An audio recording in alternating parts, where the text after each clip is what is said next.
మిత్రులందరికీ కూడా ముందుగా నమస్కారాలు మీ అందరికీ కూడా తెలియజేసుకుంటూ గత 5 సంవత్సరాల వైఎస్ఆర్సీపీ పాలనంతా కూడా రైతు వ్యతిరేక పాలనగా రైతు దగా పాలనగా జరిగినటువంటి పరిస్థితి ఏదైతే ఉందో అటువంటి దుస్థితి నుంచి మళ్ళీ ఒక రైతు ప్రభుత్వంగా ఒక రైతు మేలు ప్రభుత్వంగా వ్యవసాయాన్ని కాపాడుకునేటువంటి ప్రభుత్వంగా తెలుగుదేశం జనసేన బీజేపీ ఎన్డీఏ ప్రభుత్వం పనిచేయాలనేటువంటి ఆలోచనతో నిన్న క్యాబినెట్లో చంద్రబాబు నాయుడు గారు ఇచ్చినటువంటి సూచనలతో ఏదైతే ఈ యొక్క సీజన్ ఏదైతే స్టార్ట్ అవుతూ ఉందో వ్యవసాయ సీజన్ ఏదైతే స్టార్ట్ అవుతూ ఉందో ఈ యొక్క సీజన్కి ఎటువంటి సాగునీటి ఇబ్బందులు తలెత్తకుండా ఆఖరి ఎకరం వరకు కూడా సాగునీటికి ఎట్లా మనం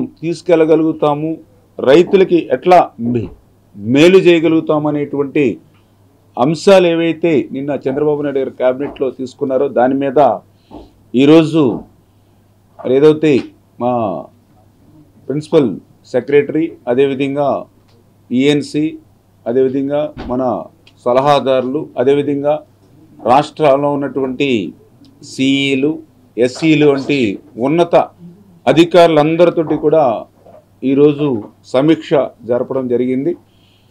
అందులో చాలా క్లియర్గా ఏదైతే ఇమ్మీడియట్లీ రైతులకి మేలు చేసేటువంటి ఏవైతే మనం చేయాలో ఆ పనుల్ని టేకప్ చేయాలి.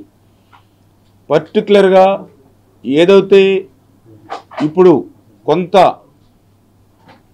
మనం ధవళేశ్వరం బ్యారేజ్ నుంచి కొంత నీటిని విడుదల చేస్తున్నప్పటికీ కూడా ఏదైతే కింద ప్రతిబంధకాలు ఏవైతే ఇంకా ఏర్పడుతూ ఉన్నాయో వాటిని ఎట్లా అధిగమించాలి. అదేవిధంగా రేపు నాగార్జున సాగర్ కానీ శ్రీశైలం కానీ లేదా ఇతరత్ర జలాశయాలు రేపు రైన్స్ వచ్చిన తర్వాత వాటిని నిండుకున్నప్పుడు ఆ వాటర్ని కూడా మనం ఎట్లా యూటిలైజ్ చేసుకోవడానికి ఇప్పటి నుంచే ఎట్లా మనం ప్రికాషన్స్ తీసుకోవాలి వీటన్నిటి మీద కూడా మరి ఈరోజు అంటే ఏదైతే పర్టికులర్గా కెనాల్స్ కాలువలు ఏవైతే ఉన్నాయో డ్రైన్స్ ఏవైతే ఉన్నాయో వీటినన్నిటినీ కూడా యుద్ధ ప్రాతిపదికన ప్రక్షాళన పనులు మనం చేపట్టాలి.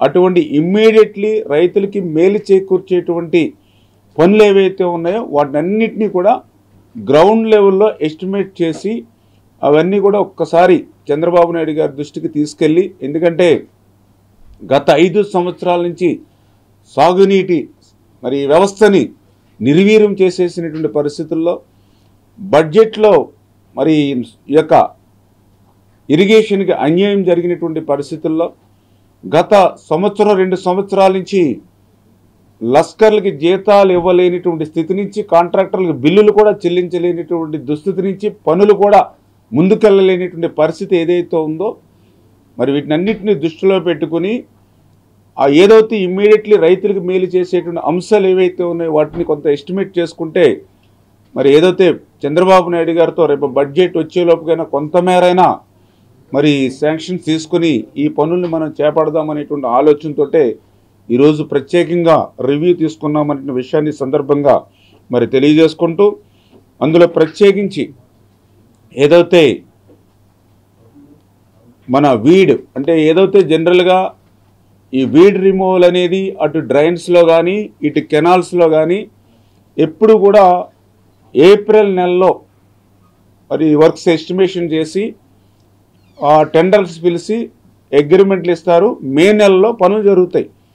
ఇది ఈ సంవత్సరం కాదు, నా చిన్నప్పటి నుంచి కూడా ఎప్పటి నుంచి కూడా తెలుస్తున్నటువంటి పని ఇది.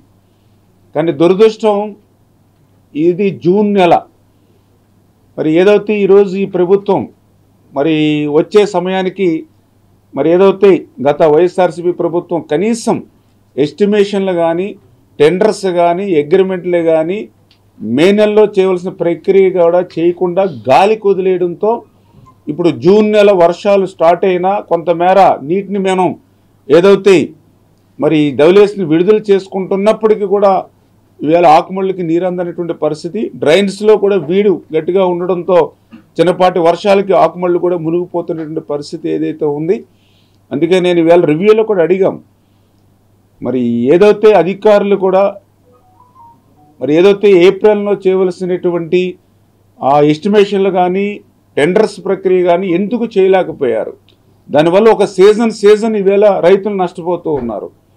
ఇది ఏదైతే వైఎస్ఆర్సీపీ ప్రభుత్వం చేసిన తప్పిదానికి మీరు మాత్రం ఎట్లా సహకరించారని చెప్పి వీళ్ళ అధికారులు కూడా అడిగితే వాళ్ళు కూడా సమాధానం చెప్పలేనిటువంటి పరిస్థితుల్లో నిధులు లేవని, టెండర్లకు వేసిన కాంట్రాక్టుదారులు ఎవరో ముందుకు రావట్లేదనేటువంటి మాటలు చెప్పారు. అవన్నీ పక్కన పెట్టి కనీసం మీరు ఎస్టిమేషన్ టెండర్లు చేసి మీ ప్రక్రియ మీరు చేయాలి. మరి అటు జగన్మోహన్ రెడ్డి గారి ప్రభుత్వం గెలుస్తుందో రాదో తెలియదు, కానీ 8వ తారీఖున విశాఖపట్నంలో ప్రమాణ స్వీకారం చేస్తానని దానికి ఏర్పాట్లు అయితే చేసుకున్నాడు. కానీ ప్రతి సంవత్సరం సీజన్లో చేయవలసిన పనులకు మాత్రం ఏర్పాట్లు ఎందుకు చేయలేదని చెప్పి ఈరోజు సమీక్ష సమావేశాలు కూడా డిస్కషన్ చేయడం జరిగింది. అంటే జగన్మోహన్ రెడ్డి కానీ వైఎస్ఆర్సీపీ ప్రభుత్వం కానీ వాళ్ళ రైతుల మేలు కంటే కూడా వాళ్ళ అధికార దాహము తప్ప వేరేది ఒకటి నాకు ఈవేళ ఆ రివ్యూలో కనిపించినటువంటి పరిస్థితి. అందుకే ఆ గత ప్రభుత్వం చేసినటువంటి తప్పిదాన్ని కనీసం సరిదిద్దడానికి యుద్ధ ప్రాతిపదికన ఇప్పుడే ఇమ్మీడియట్లీ షార్ట్ టెండర్స్ అయినా పిలిచి వితిన్ 10 డేస్లో అయినా సరే ఆ యొక్క వీడ్ రిమూవల్ ఏదైతే ఉందో దాని యుద్ధ ప్రాతిపదికన చేపట్టి ఆ రైతులకి మేలు చేకూర్చేటువంటి విధంగా చర్యలు తీసుకోమని స్పష్టంగా వారికి ఆదేశాలు ఇవ్వడం జరిగింది. అదేవిధంగా ఏదైతే సిల్ట్ ఏంటంటే కెనాల్స్లో కానీ డ్రైన్స్లో కానీ 5 సంవత్సరాల వైఎస్ఆర్సీపీ ప్రభుత్వంలో ఎక్కడ కూడా ఒక తట్ట మట్టి తీసినటువంటి పాపాన పోలేదు. దానితో చిన్నపాటి వర్షాలు వచ్చినా ఆ డ్రైన్స్ పొంగిపోయి వేలాది ఎకరాలు ఆయకట్టు ముంపుకు గురవుతున్నటువంటి పరిస్థితి. ఏదైనా నీటి ఎద్దడి ఏర్పడి వాటర్ సోర్స్ తక్కువ ఉంటే ఆ సిల్ట్ తీగిపోవడం వల్ల కెనాల్స్లో కిందకి పోక కడనున్నటువంటి పంట చేలికి నీరు అందక ఎండిపోతున్నటువంటి పరిస్థితి. అంటే 2 రకాలుగా వర్షాలు ఎక్కువైతే ముంపు, వర్షం తక్కువైతే నీటి ఎద్దడి. అందుకే పర్టికులర్గా ఏదైతే డెల్టాలో అటు కృష్ణా కానీ ఇటు గోదావరి కానీ డెల్టా ప్రాంతంలో కూడా క్రాప్ హాలిడేలే తీసుకునేటువంటి పరిస్థితి ఈ యొక్క వైఎస్ఆర్సీపీ ప్రభుత్వం సృష్టించింది అని అంటే ఈ యొక్క సాగునీటి వ్యవస్థ మీద ఎంత నిర్లక్ష్యంగా ఉన్నారో అదే ఒక ఉదాహరణ. అందుకే దాన్ని సరిదిద్దేటువంటి విధంగా ఇమ్మీడియట్లీ ఈ సంవత్సరంలో ఏదైతే ఆ కెనాల్స్ కానీ డ్రైన్స్ కానీ ఏవైతే ఉన్నాయో మొత్తం 4 జోన్స్లోనూ కూడా అటు ఏదైతే నార్త్ కానీ అదేవిధంగా గోదావరి కానీ ఇటు కృష్ణా కానీ అదేవిధంగా రాయలసీమ ఏదైతే 4 జోన్స్లోనూ కూడా ఇమ్మీడియట్లీ డీసిల్టింగ్ ఎక్కడైతే మనకు నెసరీ ఇమ్మీడియట్లీ అవసరం ఉందో వాటిని కూడా ఎస్టిమేట్ చేసుకుని ఇంపార్టెంట్ ఏదైతే ఉందో దాన్ని కూడా రేపు సోమవారం లోపల ఎస్టిమేషన్ చేసి తీసుకురమ్మని చెప్పడం జరిగింది.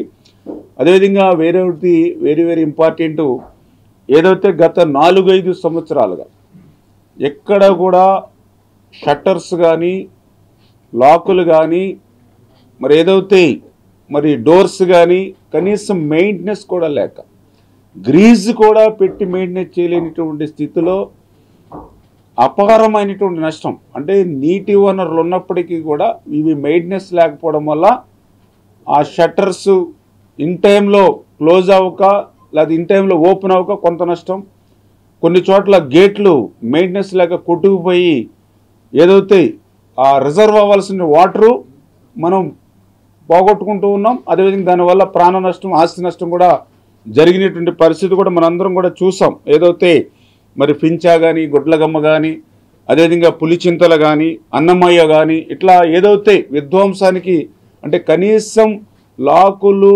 గ్రీజ్ మెయింటెనెన్స్ కూడా లేక షట్టర్ మెయింటెనెన్స్ కూడా లేక ఏదైతే ఈ యొక్క గుండ్లగమ్మ అన్నమయ్య పులిచింతలు ఇట్లా విధ్వంసానికి గురయ్యి మనందరం కూడా చూసాం. అటువంటి పరిస్థితులు రేపు తలెత్తకుండా చిన్న ప్రాజెక్ట్స్లో కానీ రిజర్వాయర్స్ దగ్గర కానీ కెనాల్స్ దగ్గర కానీ డ్రైన్స్ దగ్గర కానీ అటువంటివి ఏవైనా ప్రమాదభరితంగా గేట్లు కానీ ఏదైతే లాకులు కానీ షట్టర్స్ కానీ ఉంటే అవి కూడా మరి యుద్ధ ప్రాతిపదికన బాగు చేసేటువంటి విధంలో వాటికి కూడా ఎస్టిమేట్ చేయమని అధికారులకు కూడా మరి ఆదేశించడం జరిగిందనే విషయాన్ని కూడా ఈ సందర్భంగా తెలియజేసుకుంటూ, అదేవిధంగా ఏదైతే ఇది ఫ్లడ్ టైం కాబట్టి గత 4-5 సంవత్సరాలుగా ఏదైతే ఫ్లడ్ బ్యాంక్స్ ఏటుగట్ల నిర్వహణ కూడా గాలికి వదిలేసింది ప్రభుత్వం. దానివల్ల మొన్న వరదలు వచ్చినప్పుడు ప్రత్యక్షంగా నేను కూడా చూసాం. ఏదైతే ఆ ఏటుగట్ల సంరక్షణ అనేది మేము స్వచ్ఛందంగా, అంటే ఎవరైతే యువత అందరూ కూడా రాత్రులు కూడా నిద్ర లేకుండా మేమే శాండ్ తెచ్చుకొని, మేమే ట్రాన్స్పోర్ట్ చేసుకుని, మేమే బ్యాగ్స్లో కట్టి, మేమే ఏటుగట్లు కాపాడుకునేటువంటి పరిస్థితి చూసాం. అటువంటి పరిస్థితి రేపు తలెత్తకుండా అటువంటి ఫ్లడ్ బ్యాంక్స్ని ఇమ్మీడియట్లీ క్లియర్ చేయడానికి కనీసం ఇప్పుడు ఈ రైనీ సీజన్లో చేయకపోయినా నెక్స్ట్ ఈ యొక్క డిసెంబర్ మే ఏదైతే నెక్స్ట్ సీజన్ ఏదైతుందో అప్పటికైనా పటిష్టం చేసుకోవడానికి ఇప్పటి నుంచే దానికి ఎస్టిమేషన్ చేసుకుని అవి కూడా టెండర్స్ పెట్టుకుని కనీసం నెక్స్ట్ సీజన్కైనా సరే ఆ ఏటుగట్లన్నిటి కూడా మనం స్ట్రెంగ్తన్ చేసుకోవాలి. ఎక్కడైతే వీక్గా ఉన్నాయో బండ్స్ ఎక్కడైతే వీక్గా ఉన్నాయో అవి ఒకటి డైరెక్షన్ ఇవ్వడం జరిగింది. అదేవిధంగా ఏదైతే ఇప్పుడు మనకు ఫ్లడ్స్ వచ్చిన టైం కాబట్టి దానికి ప్రికాషనరీగా, ఎందుకంటే గత ప్రభుత్వాల్లో ఎప్పుడైనా ఫ్లడ్స్ వస్తున్నప్పుడు దానికి సంబంధించినటువంటి సరివు బాధలు కానీ లేదా శాండ్ బ్యాగ్స్ కానీ దానికి సంబంధించిన మెటీరియల్ అంతా కూడా ముందే ప్రొక్యూర్మెంట్ చేసి దాన్ని రిజర్వ్ చేసుకుంటారు. కానీ జగన్మోహన్ రెడ్డి గారి ప్రభుత్వంలో ఎక్కడ కూడా అటువంటి పరిస్థితులు లేవు. అటువంటివన్నీ కూడా గాలికి వదిలేసినటువంటి పరిస్థితులు. అంచేతే ఇప్పుడైనా సరే ఇమ్మీడియట్లీ ఏదైతే ఫ్లడ్కి సంబంధించి ఎక్కడెక్కడైతే ఎఫెక్టెడ్ ఏరియాస్ ఎక్కడైతే ఉన్నో దానికి కావాల్సినటువంటి ఏదైతే మెటీరియల్ కావాలో అదంతా కూడా ఇమ్మీడియట్లీ అది కూడా ప్రొక్యూర్మెంట్ చేసుకోవడానికి అది కూడా ఎస్టిమేషన్లు వేసుకుని ఈ రకంగా ఈ వీడు, ఈ డీసిల్టింగు, ఈ షట్టర్స్, లాక్స్, వీటి మరమ్మతులు, అదేవిధంగా ఏదైతే ఈ యొక్క ప్రికాషన్స్ సంబంధించిన అన్ని కూడా ఎస్టిమేషన్లు వేసుకుని 4-5 డేస్ వర్క్ చేసి రేపు మండే సోమవారం మళ్ళీ ఒక రివ్యూ మీటింగ్ పెట్టుకుంటాం. అంచేత సోమవారం జరిగేటువంటి రివ్యూ మీటింగ్కి అందరూ కూడా ఆ ఎస్టిమేషన్ అన్నీ కూడా సిద్ధపరచుకుని తీసుకురావాలని చెప్పేసి ఈరోజు ఈ మీటింగ్లో అందరికి కూడా చెప్పడం జరిగిందని చెప్పి మీ ద్వారా తెలియజేసుకుంటూ, ఎందుకంటే సాగునీటి వ్యవస్థ అన్న ఇరిగేషన్ ఏదైతే ప్రాజెక్టులు కానీ ఇవన్నీ కూడా మొదటి నుంచి కూడా ప్రాధాన్యత తెలుగుదేశం ప్రభుత్వానికి.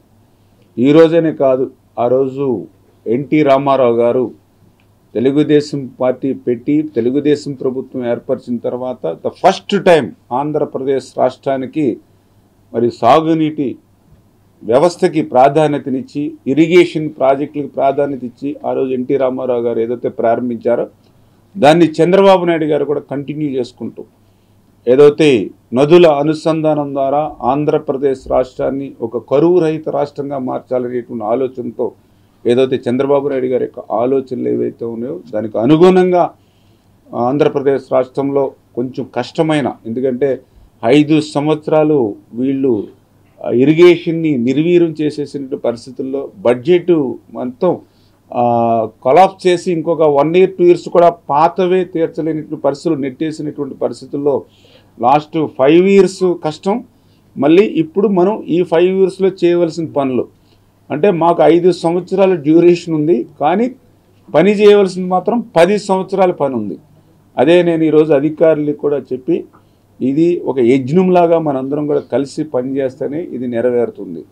అన్నదాతకి సేవ చేసి అన్నదాతకి రుణం తీర్చుకునేటువంటి అవకాశం ఇరిగేషన్ డిపార్ట్మెంటు మనకే ఉంది. కాబట్టి దయవుంచి ఆ కోణంలో అందరం కూడా ఒక టీముగా కలిసి పనిచేసి మళ్ళీ ఈ యొక్క ఇరిగేషన్ని గాడిలో పెట్టాలి అనేటువంటి ఆలోచనతో అందరినీ కూడా రివ్యూ చేయడం జరిగిందని చెప్పి మీ ద్వారా అందరికీ కూడా తెలియజేసుకుంటాం. Thank you.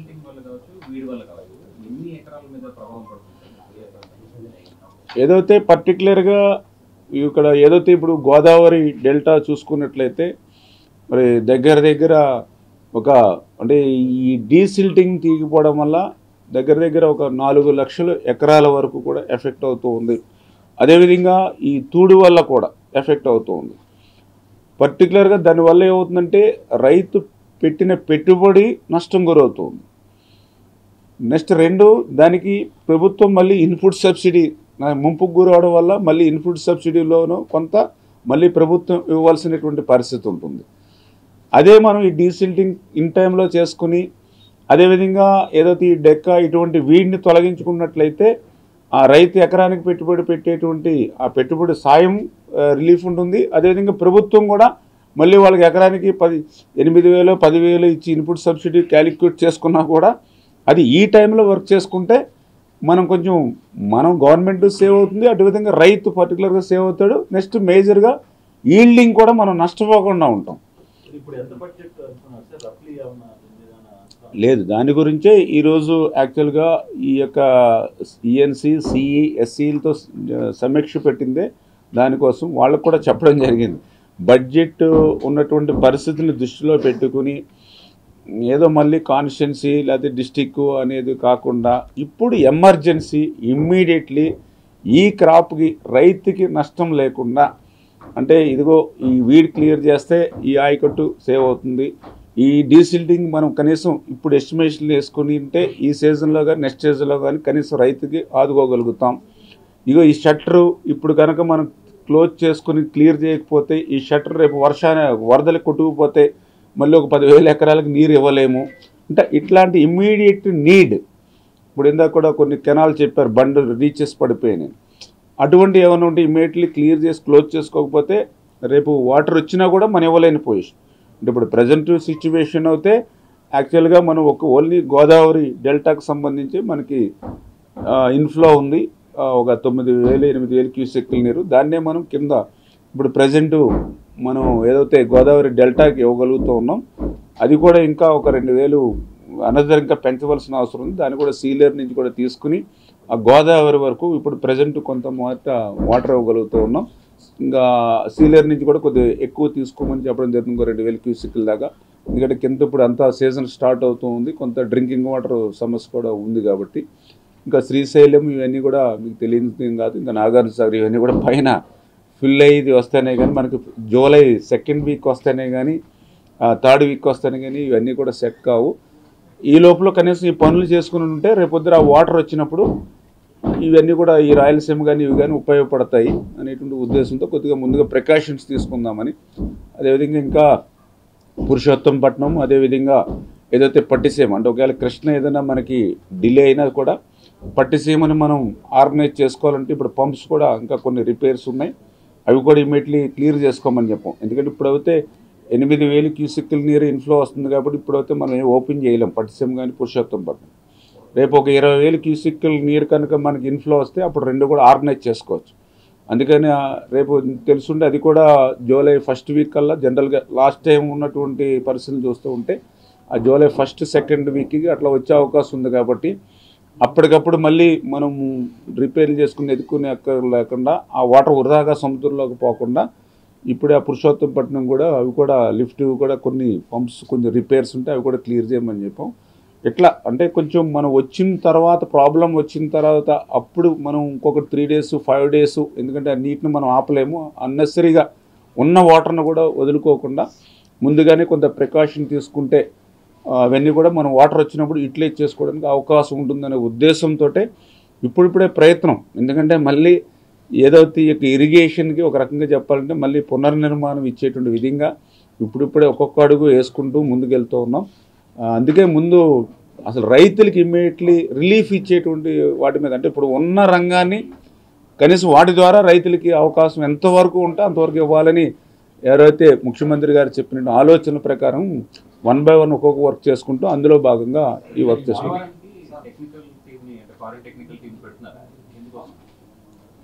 ఏదైతే ఇప్పుడు సిడబ్ల్యూసి ఏదైతే ఉందో సెంట్రల్ గవర్నమెంట్ ఏదైతే ఇక్కడ డయాఫ్రమ్ వాల్ కానీ ఏదైతే నష్టపోయిందో, అంటే ఆ డయాఫ్రమ్ వాల్ ఏదైతే దాన్ని రిపేర్ చేయడమా లేకపోతే ప్యారలల్గా కొత్త డయాఫ్రమ్ వాల్ నిర్మాణం చేయడం, అదేవిధంగా ఏదైతే ఎగువ కాపర్ డ్యాము దిగువ కాపర్ డ్యామ్ నుంచి వచ్చేటువంటి సీపేజ్ ఏదైతే ఉందో దాన్ని ఎట్లా అరెస్ట్ చేసి అరికెట్టడం, అదేవిధంగా రేపు రాక్ఫిల్ డ్యాము నిర్మాణం చేసేటప్పుడు దానికి ఎట్లా ట్రీట్మెంట్ చేసుకుని మనం చేయాలనేటువంటి ఏవైతే ఉన్నాయో అవన్నీ కూడా మనం సిడబ్ల్యూసి అదేవిధంగా ఇక్కడ ఉండేటువంటి ఎవరైతే ఆఫరీ ఇక్కడ ఇచ్చేటువంటి డిజైన్స్ని మళ్ళీ వాళ్ళు కూడా సిడబ్ల్యూసి కూడా వాళ్ళు కూడా ఏదైతే ఇంటర్నేషనల్ వాళ్ళ ఏజెన్సీ ఎవరైతే పిలిచారో వాళ్ళు కూడా క్రాస్ చెక్ చేసుకొని అవి ఫైనలైజ్ చేయడానికి వాళ్ళు కూడా పిలవడం జరిగింది. అందులో భాగంగానే యుఎస్ఏ నుంచి ఒక 2, అదేవిధంగా ఒక 2 కెనడా నుంచి వాళ్ళు నిపుణులు తీసుకోవడం జరిగింది. వాళ్ళు కూడా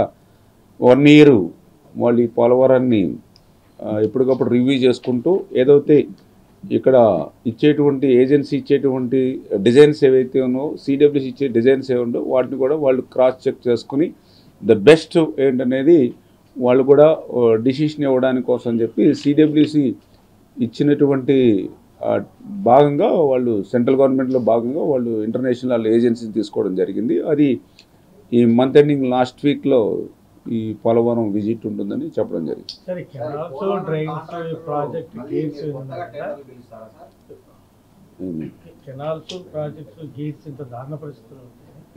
జగన్మోహన్ రెడ్డి ప్రభుత్వం పట్టించుకోలేదన్నారు. కానీ అధికారులతో బాధ్యత ఇంత దారుణంగా ఉంటే వాళ్ళకి నోటీసులు ఇచ్చేమని ఎక్స్ప్లెనేషన్ అడిగారు. ఏదో ప్రమాదం జరిగితే ఇంకా పెద్ద ఎత్తున ప్రాణనష్టం జరుగుతుంది కదా, అన్నమయ్య ప్రాజెక్ట్ అట్లా. అదే మీరు చెప్పిందే వాళ్ళని కూడా క్వశ్చన్ చేయడం జరిగింది. ఏదైతే ఇప్పుడు ప్రభుత్వం అంటే ఒకే ఎన్నికల సమయం కాబట్టి వాళ్ళ ప్రయారిటీ మారిపోయి ఉండొచ్చు, కానీ అధికారులుగా మన ప్రయారిటీ మనం మిస్ అవ్వకూడదు. ఓకే, టెండర్స్లో పార్టిసిపేషన్ ఉందా లేదా, బిల్స్లో అవినీయ లేదని మీకు అనవసరం. ఎవ్రీ ఇయర్ ఏదైతే ఇమ్మీడియట్లీ చేయాల్సిన పనులు మీరు చేయాలి కదా, కనీసం ఎస్టిమేషన్ అయినా మీరు ఎందుకు ప్రిపేర్ చేసుకోలేదని అడగడం జరిగింది. అయితే ఏంటంటే వాళ్ళు లాస్ట్ 4-5 years నుంచి వాళ్ళు పనిచేసిన తీరును బట్టి వాళ్ళు కూడా ఆ రకంగా అలవాటు పడిపోయినట్టు కనిపించింది. అంచేత ఏంటంటే ఇప్పుడు భవిష్యత్తులో ఏదైతే ఈ కెనాల్స్, డ్రైన్స్, ఈ ఇరిగేషన్ సిస్టమ్ని ఎట్లా అయితే గ్రౌండ్ లెవెల్లో మనం ప్రక్షాళన చేయాలనుకుంటున్నామో అదేవిధంగా ఇప్పుడు ఏదైతే ఈ సెక్షన్స్లో కూడా ఈ వర్కింగ్ ఏదైతే ఉందో అక్కడ కూడా 1 by 1, ఎందుకంటే వీళ్ళు కూడా ఒక్కొక్కళ్ళు 2 AC 3 AC ఇన్ఛార్జీలు తీసుకుని వాళ్ళకు కూడా పని భారం కూడా ఎక్కువ ఉన్నట్టు కనిపిస్తూ ఉంది. ఎక్కడికక్కడ ఇన్ఛార్జీలు ఎక్కువ ఉన్నారు డైరెక్ట్గా అంటే కూడా, అవన్నీ కూడా వాళ్ళు మిళితమై ఉన్నాయి. అందుకనే కొంత నిర్లిప్తత కనిపిస్తూ ఉంది. అంటే ప్రభుత్వ ధోరణితోటి ఇప్పుడు వచ్చింది ఎన్డీఏ ప్రభుత్వం కాబట్టి ఇక్కడ నుంచి మార్పు కనపడేటువంటి విధంగా ముందుగా వాళ్ళని కూడా రిక్వెస్ట్ చేయడం జరిగింది. కష్టపడి పని చేద్దామని చూద్దాం, వేచి చూసి దాన్ని బట్టి నెక్స్ట్ కెనాల్ సిస్టమ్ కి ఒక షెడ్యూల్ ఇచ్చేసారు బ్రిటిష్ టైం నుంచి కూడా. దాన్ని ఎందుకు లాస్ట్ గవర్నమెంట్ ఫాలో కాలేదంటారు? అంటే బ్రిటిష్ వాళ్ళు చేసింది కూడా వీళ్ళు ఎందుకు చేయలేదు? ఏంటంటే ఇప్పుడు జగన్మోహన్ రెడ్డి గారికి ఏంటంటే ఆయనంతా కూడా ఇప్పుడు ఇరిగేషన్ ఒక ప్రాజెక్టు, లేకపోతే ఒక రిజర్వాయరు, లేకపోతే ఒక కెనాల్స్, ఇదంతా కూడా మనం మనీ పెడితే అది రిటర్న్ లాంగ్ లీవ్లో వస్తుంది, లేదా కంటికి కనిపించదు. అంటే డైరెక్ట్గా ఆయన ప్రయారిటీ ఏంటంటే ఇప్పుడు మనకి ఇప్పుడు ఈ పని చేస్తే ఇమ్మీడియట్లీ సాయంత్రానికి ఏం వస్తుంది, అది బెనిఫిట్ ఓటు రూపంలో అవనివ్వండి లేదా తనకి ఓన్గా వచ్చేటువంటి బెనిఫిట్ కానీ ఇమ్మీడియట్లీ కనిపించాలి. ఇప్పుడు ఇటువంటి ప్రాజెక్ట్స్ కానీ ఇటు కానీ చేస్తే ఉపయోగపడేది రైతాంగానికి ఉపయోగపడుతుంది, స్టేట్కి ఉపయోగపడుతుంది. ఆయన ప్రయారిటీ స్టేటు ఫార్మర్ కాదు, ఆయన ప్రయారిటీ ఆయన ఓన్. ఆయన నాకేం వస్తుంది ఈ పని చేస్తే, నాకు ఎంత ఓటింగ్ వస్తుంది అనేది ఒకటి, 2 నాకు ఎంత వస్తుంది అనే దాని మీద ఆయన కాన్సన్ట్రేషన్. కాబట్టే మీరు చెప్పినట్లుగా ఇది ఎప్పటి నుంచో ఉన్న వ్యవస్థను కూడా నిర్వీర్యం చేసేసినట్టు పరిస్థితి. ఒక రకంగా చెప్పాలంటే ఈయన దెబ్బకి బ్రిటిష్ వాళ్ళు కట్టిన లాక్లు ఎక్కువ ఉన్నాయి కాబట్టి ఆగినాయి కొంతమేర. ఎందుకంటే ఆ మెయింటెనెన్స్ లేకపోయినా ఎక్కడా కూడా గ్రీజ్ కూడా పెట్టలేని స్థితిలో ఉన్నా కనీసం ఇప్పటి వరకు అయినా అట్లా ఆగినాయి అంటే అది బ్రిటిష్ వాళ్ళు కట్టినటువంటి లాకులు కాబట్టి జగన్ దెబ్బని తట్టుకుని నిలబడ్డాయి. 10% ఉంటేనే ప్రతిపక్ష హోదా ఇవ్వాలని గతంలో ఎక్కడ నిబంధనలు లేదు, మీరు మన ప్రతిపక్ష హోదా ఇవ్వకుండా ఎందుకు ఆపుతున్నారు?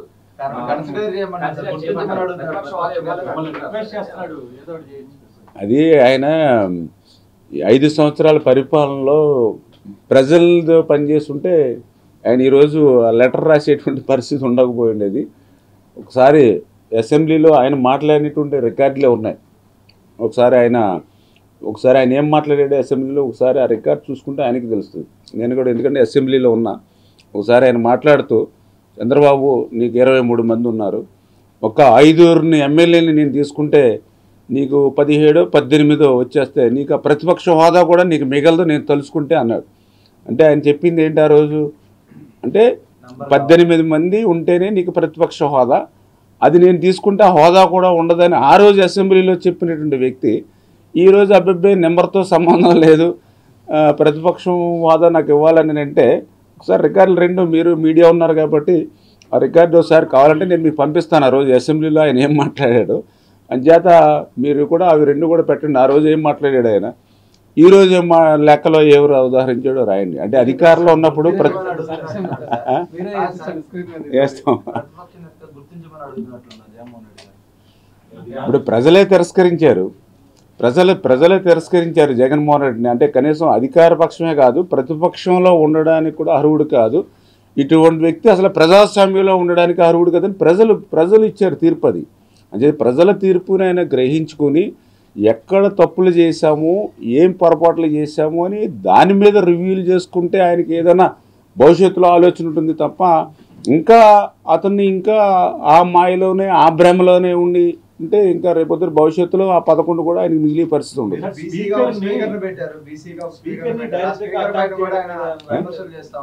ఏదండి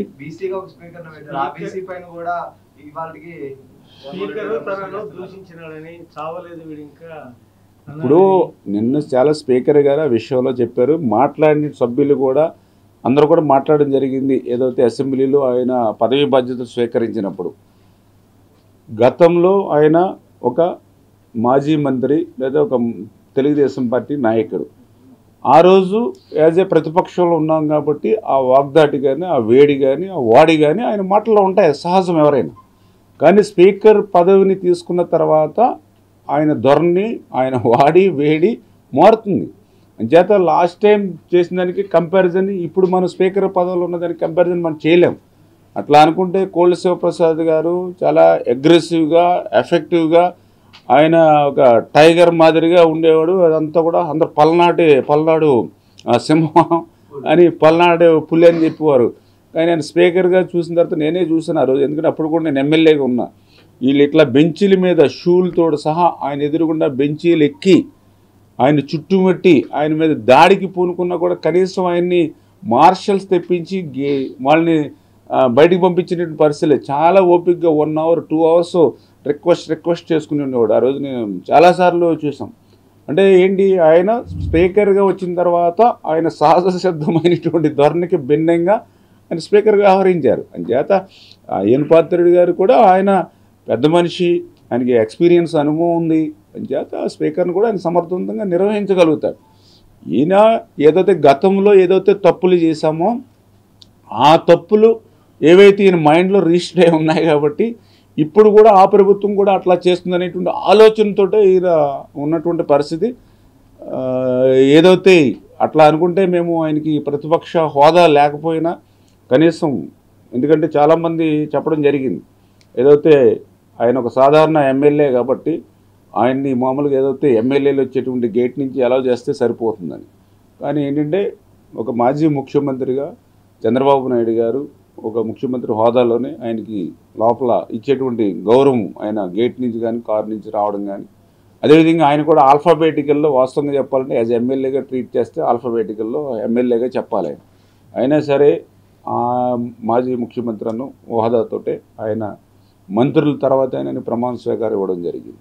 చేత ఏంటంటే ఇప్పుడు ఏదైతే 5 సంవత్సరాల్లో తాడేపల్లి రాజప్రసాదం వదిలి బయటికి రాకుండా ఎక్కడైనా తప్పుజారి వెళ్తే 144 సెక్షన్లు పెట్టుకుని పరదాల మాటున బ్యారికేడ్లు పెట్టుకుని వేలాది పోలీస్ తోటి వెళ్ళి ప్రజలకు ఏదైతే దూరం అయ్యాడో వాటన్నిటి మీద ఆయన రివ్యూ చేసుకోవాల్సిన వ్యక్తి ఇంకా పాత భ్రమలోనే అబద్ధాలు అసత్యాలు చల్లుతూ పోతూ ఉన్నాడు. అది అతనికి మరింత నష్టం భవిష్యత్తులో కలగజేస్తుంది. సరే, మంత్రిగా ఉన్నప్పుడు కృష్ణానదిలో ఆయన ఓటు వేసుకొని కృష్ణానది ఆక్రమణకు గురైంది అని చెప్పేసి ఆయన పెద్ద స్టేట్మెంట్ ఇచ్చి వదిలేసారు. జగన్మోహన్ రెడ్డి గవర్నమెంట్ కేసులు కూడా కట్టింది. దాంట్లో చంద్రబాబు నాయుడు ఇల్లు కూడా ఉంది. ఇప్పుడు ఆ కేసులు వ్యవహారం ఎట్లా చేస్తారు చూద్దామంటే ఇప్పుడు 1 by 1 మనం తీసుకున్నది, మనం ఛార్జ్ తీసుకున్నది ఒక 5 days అంతేదో ఒక్కొక్కటి శాఖాపరంగా మనం రివ్యూ చేసుకుంటాం. తీసుకుని దాన్ని రివ్యూ చేసుకున్న తర్వాత ఖచ్చితంగా ఎటువంటి పాసిబిలిటీస్ ఉన్నాయో చూసుకుంటాం. అంటే ఇప్పుడు 1 by 1 ఇప్పుడు మాకు కూడా ఏంటంటే ఒక 2-3 months, ఎందుకంటే లాస్ట్ 5 years ఇప్పుడే మేము చెప్పాం. ఏదైతే లాస్ట్ 5 years ప్లస్ ఈ 5 years 10 years వరకుని 5 yearsలో చేసేటువంటి పని అంచేత తప్పనిసరిగా 1 by 1 ఒకటి క్లియర్ చేస్తాం. రేపు మళ్ళీ ఓకే జనవరుల శాఖకి మళ్ళీ ఆ కళ వచ్చేటువంటి విధంగా శ్రాయశక్తులు అయితే పనిచేస్తాం. అటువంటి ఏమైనా మీ దృష్టిలో ఏమైనా ఉంటే అవి కూడా మాకు సజెషన్స్ సూచనలు ఉంటే మేము కూడా నోట్ చేసుకుని దాని మీద కూడా ఇన్స్పెక్షన్ చేసుకుంటాం. Okay, thank you. Thank you sir.